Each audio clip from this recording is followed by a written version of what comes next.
এসেছি। স্কুলে প্রথমে এসে আমি দেখলাম যে স্কুলের স্টুডেন্টরা প্রচণ্ড গরমের ভিতরে কষ্ট নিয়ে গরমে প্রচণ্ড কষ্টে এসে ক্লাস করছে। আমি বিষয়টা খুব অবাক হলাম যে 1994 সালে প্রতিষ্ঠিত একটা স্কুল, যে স্কুল কিনা মাননীয় জেলা প্রশাসক মহোদয়ের অফিস থেকে, শিক্ষা বোর্ড থেকে এবং নির্বাহী প্রকৌশলীর অফিস থেকে এবং জেলা শিক্ষা অফিসারের অফিস থেকে এত কাছে অবস্থিত, তবু দীর্ঘ 30 বছর অতিবাহিত হয়ে গেল, স্কুল একটা বিল্ডিং পেল না। অতঃপর আমরা জেলা প্রশাসক মহোদয়ের সাথে দেখা করলাম এবং আমাদের জেলা শিক্ষা অফিসার এবং জেলা নির্বাহী প্রকৌশলীর সাথে দেখা করার পরে তাদের পরামর্শে আমরা একটা দরখাস্ত দিতে বললেন তারা।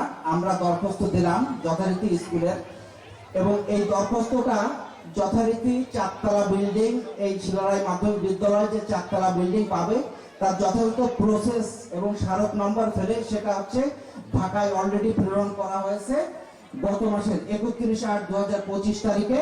এই যে তার ডকুমেন্টস কপি। আমি মাননীয় জেলা প্রশাসক মহোদয়ের কাছে আন্তরিকভাবে অনুরোধ করছি, ইতিমধ্যে আমরা জেলা প্রশাসক মহোদয়ের কাছে কিন্তু আমরা স্কুলের প্রাচীর নির্মাণের জন্য আমরা একটা দরখাস্ত দিয়েছি। বক্তব্য দীর্ঘায়িত করব না। আমি 2টা মেসেজ নিয়ে স্কুলে এসেছিলাম। এই 2টা মেসেজ হচ্ছে যে এই স্কুলের শিক্ষা এবং অবকাঠামো উন্নয়ন এবং তার সাথে স্বচ্ছতা এবং জবাবদিহিতা নিশ্চিত করা।